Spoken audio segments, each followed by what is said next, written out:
Hi friends, welcome to my YouTube channel Education target.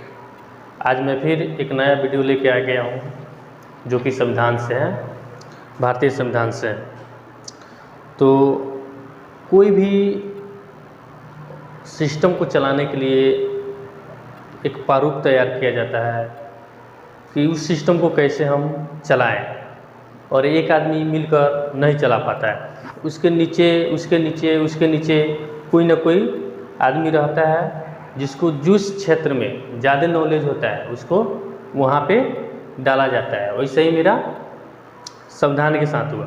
जब मेरा भारत गुलाम था और गुलाम से आज़ादी तक का सफ़र तय किया, तो उस समय सोचा गया कि आखिर फिर इस देश को चलाने के लिए क्या किया जाए। तो एक संविधान का निर्माण किया गया जो लिखित संविधान हुआ हमारे भारत का। तो उस संविधान को बनाने के लिए एक सभा का गठन किया गया।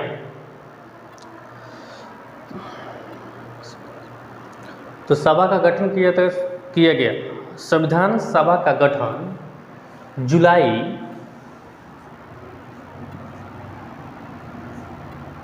1946 में किया गया।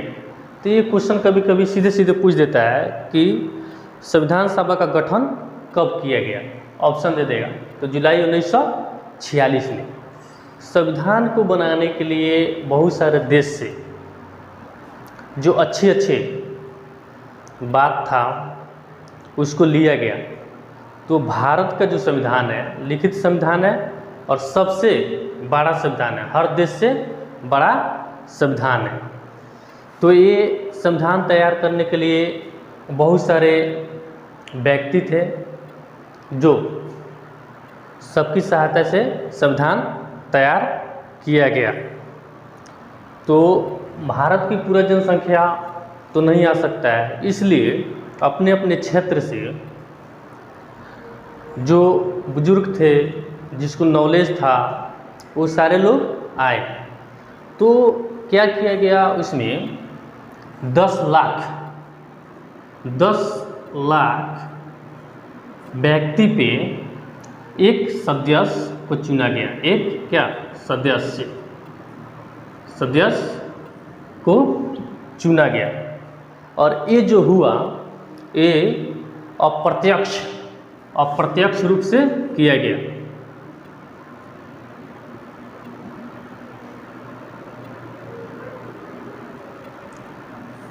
अप्रत्यक्ष रूप से ये जो हुआ, यह चुनाव अप्रत्यक्ष रूप से हुआ। इसमें कुल सीटों की संख्या यानी कुल लोगों की संख्या आपको 389 था। कितना था? 389 कुल। इसमें हर क्षेत्र से लोग आए थे। तो इसमें ब्रिटिश प्रांत से आए थे, उन लोगों की संख्या 292 था। 292 था। ये 292 में जो ब्रिटिश थे वो लोग कुछ थे, आपको इसमें जो कांग्रेस के सदस्य थे वो लोग थे। उसके बाद 93 ऐसे लोग थे इसमें जो आए थे कहाँ से? देसी रियासत से आए थे। कहाँ से आए थे? देसी रियासत।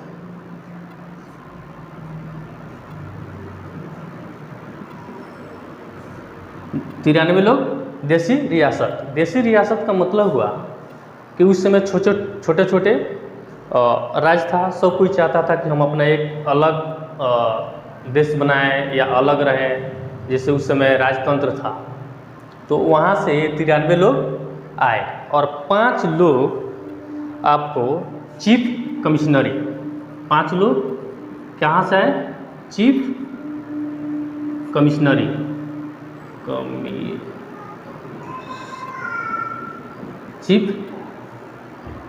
ये चीफ कमिश्नरी वो है, जैसे आज के डेट में आपको केंद्र शासित प्रदेश होता है, वहीं इस टाइप का 5 लोग वहाँ से आए थे।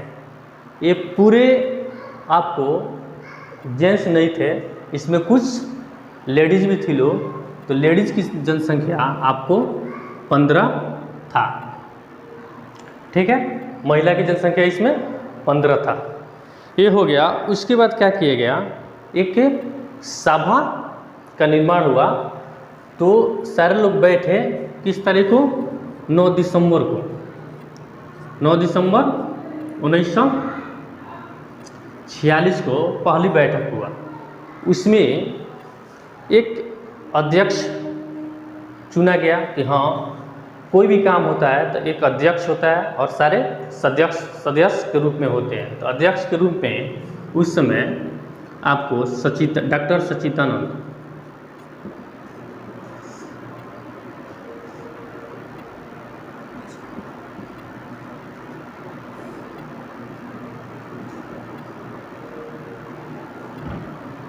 नौ दिसंबर को जो बैठक हुआ, 9 दिसंबर 1946 को डॉक्टर सच्चिदानंद को अध्यक्ष बनाया गया। तो ऐसे अध्यक्ष बने, वो सबसे बुजुर्ग थे, तो उनको अस्थाई थे, वो अस्थाई थे। फिर आपको 11 दिसंबर को फिर बैठक हुआ, 11 दिसंबर को फिर बैठक हुआ। उसमें आपको राजेंद्र प्रसाद को अस्थाई अध्यक्ष बनाया गया। किनको, डॉक्टर राजेंद्र प्रसाद को।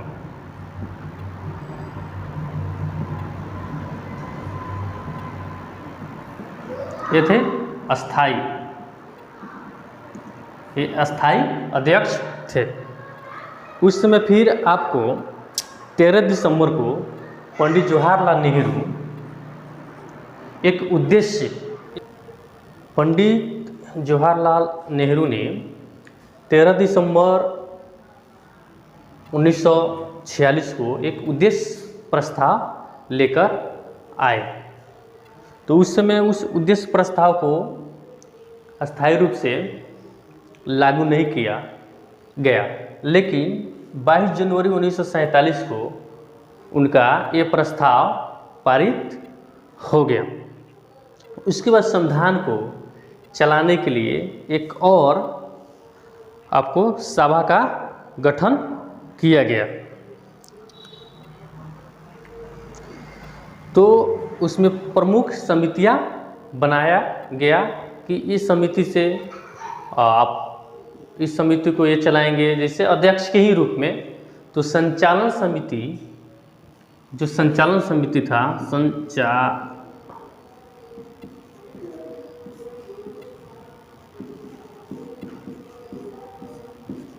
संचालन समिति के अध्यक्ष आपको डॉक्टर राजेंद्र प्रसाद थे।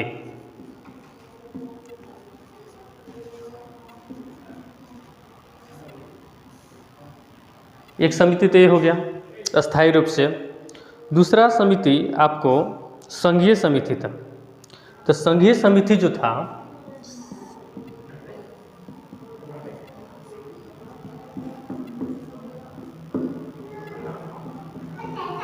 इनका संघीय समिति का जवाहरलाल नेहरू थे। और जो प्रांतीय समिति था, प्रांतीय समिति में आपको प्रांतीय,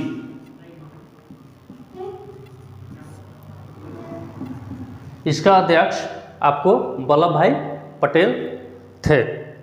और जो प्रारूप समिति था, उसका आपको अध्यक्ष डॉक्टर भीमराव अंबेडकर थे। तो ये समिति जो थे, समितियाँ जो थी संघीय समिति, इनका मैंने अध्यक्ष, इनको चलाने के लिए कौन थे, जवाहरलाल नेहरू। जो प्रांत था, छोटे छोटे टुकड़ों में जो था, उनको चलाने के लिए वहाँ से उनका संचालन कौन कर रहे थे, आपको वल्लभ भाई पटेल।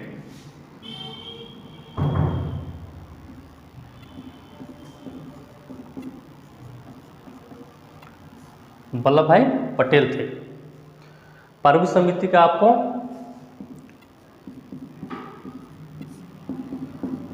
ये थे भीमराव अंबेडकर। उसके बाद एक सलाहकार के रूप में थे, सलाहकार समिति के रूप में, जैसे प्रारूपिक या सलाहकार समिति। कोई भी होता है, जैसे कि आप कोई ढांचा तैयार करते हैं तो आपको सलाह देने वाला, सलाह कि आप ऐसा कीजिए, ये सही रहेगा, ये सही रहेगा, तो उसको सलाह के रूप में आपको BN राव को लिया गया था, सलाहकार समिति। सलाहकार के रूप में कौन थे? रूप में BN राव थे, BN राव थे। अब संविधान को बनाने में आपको 2 साल 11 महीना 18 दिन लगा। तो इसको याद करने के लिए सबसे आसान तरीका है कि आप 3 साल में 12 दिन घटा दीजिए, हो जाएगा। उसके बाद ये संविधान बन के जब तैयार हुआ तो इसको आंशिक रूप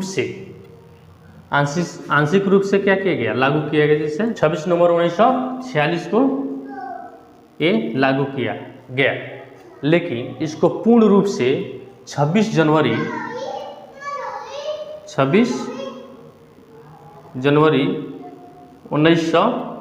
26 नवंबर को आंशिक रूप से किया गया लागू, और 26 जनवरी 1950 को आपको पूर्ण रूप से लागू हो गया।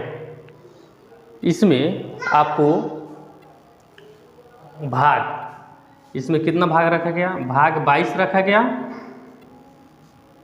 अनुच्छेद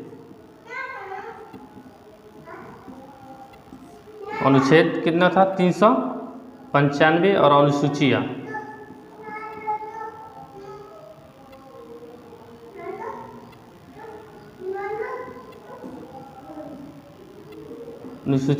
कितना था? 8।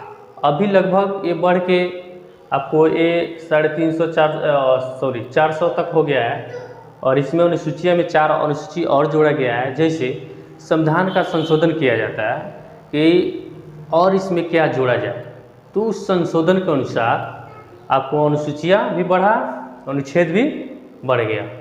तो यहाँ मेरा एक ऑल ओवर हमें समझ गए कि संविधान सभा का गठन क्यों हुआ, कितने सदस्य थे, उसमें आपको बनाने में कितना समय लगेगा, कौन कौन सा समिति था। कोई भी एग्जाम में डायरेक्ट पूछ सकता है कि संघीय समिति का गठन या अध्यक्ष कौन थे, तो जवाहरलाल नेहरू। संचालन समिति के तो राजेंद्र प्रसाद। तो यहाँ मेरा वीडियो समाप्त होता है। जय हिंद, जय भारत। यदि वीडियो आपको अच्छा लगा हो तो लाइक कीजिए, सब्सक्राइब कीजिए और शेयर कीजिए। जय हिंद, जय भारत।